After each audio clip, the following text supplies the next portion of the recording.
जय भीम साथियों, आज पलवल के अंदर हैं और यहाँ पे अशोका विजयदशमी के उपलक्ष्य में एक बहुत ही सुंदर कार्यक्रम हुआ है, जो कि बनते पूज्य भिक्खु करुणाशील राहुल जी के नेतृत्व में हुआ है। तो उपासिकाएं हैं जो कि मुंबई से आई हैं। तो आपका स्वागत है भोजन शर्मा जी। जय भीम, नमो बुद्धाय। हमारा आज हमने अपने बेटे को भिक्षु बनवाया है और उन्होंने बीएससी फाइनल किया, आईएएस की कोचिंग की है और उन्होंने ओशो से लेकर के लाउत से जैन सब 10 कम से कम 10-15 जितने भी हमारे देश में दार्शनिक हैं, उन्होंने दार्शनिकों पे स्टडी की है।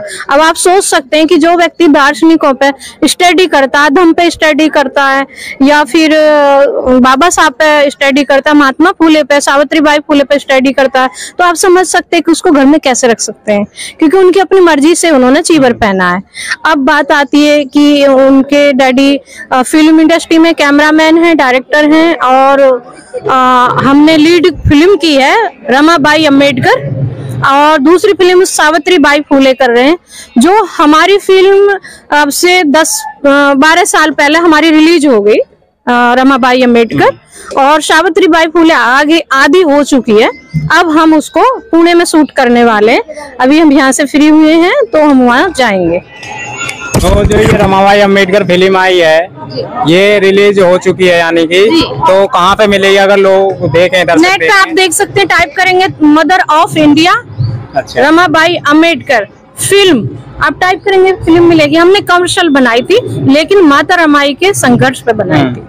और जो सावित्रीबाई फूले के जीवन आधार पे फिल्म बन रही है, वो कब तक पूरी हो जाएगी और कितनी बन चुकी है? वो हो जाएगी, हो सकता है जनवरी तक हो जाए, क्योंकि जनवरी पे हम रिलीज करने की सोच रहे हैं उसको। जैसे कि एक विषय ये भी आता है, जैसे आपने अपने बेटे को जो भिक्खु बनाया है, यंग अवस्था में भिक्खु बनाया है, लेकिन यंग अवस्था एक ऐसी अवस्था होती है जिसमें कि जो बच्चे होते हैं वो अपना जीवन जीने की शैली परिवर्तन चाहते हैं, जीवन में अच्छा ही यानी कि एंजॉय करना चाहते हैं, लेकिन उसी समय पर आपने भिक्खु उन्हें समाज को दान दे दिया, यानी कि संघ को दान दे दिया। देखिए, दार्शनिक प्रवृत्ति के व्यक्ति को घर में नहीं रखा जा सकता, क्योंकि घर में रखेंगे तो वो बोरियत महसूस करेंगे और उनकी अपनी मर्जी से बने हैं और हमारा किसी का कोई प्रेशर नहीं है, क्योंकि हम कांशीराम साहब के साथ काम करें। कांशीराम साहब के स्टूडेंट हैं और उनका पूरा प्रोफाइल है, अभी आप देख सकते हैं कि हमारे साहब के साथ हमारे सभी प्रोफाइल है। तो हमने 19 साल की उम्र से साहब के साथ काम करा, तो बच्चे भी हमारे उसी टाइप के।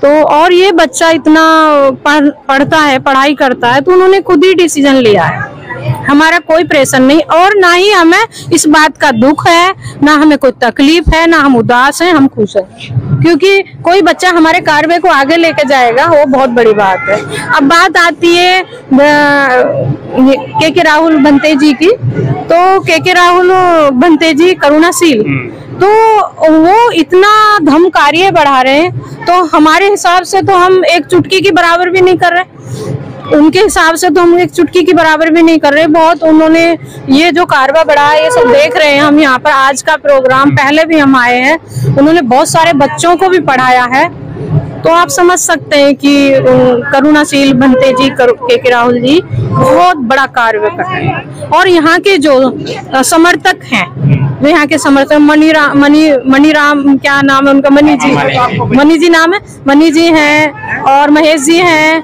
और उनकी जो भंते जी निर्मल जी हैं। निर्मल भंते जी के बारे में मैं सोचती हूँ तो बहुत ही बड़ी बात है।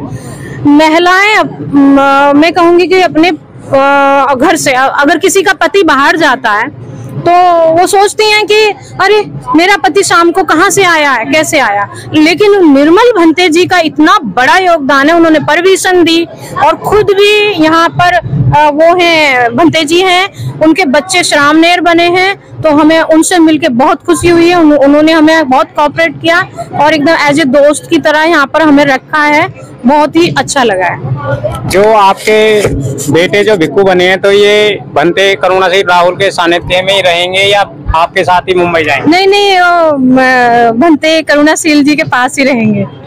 यानी कि स्वयं इच्छा तक जब तक वो रहना हाँ, चाहेंगे, हाँ, जब तक रहना रहेंगे, बाकी वो जहाँ जाना हाँ चाहेंगे हाँ, वहाँ बस बस बहुत बहुत धन्यवाद आपका समय देने के जय लिए। भीम, नमो।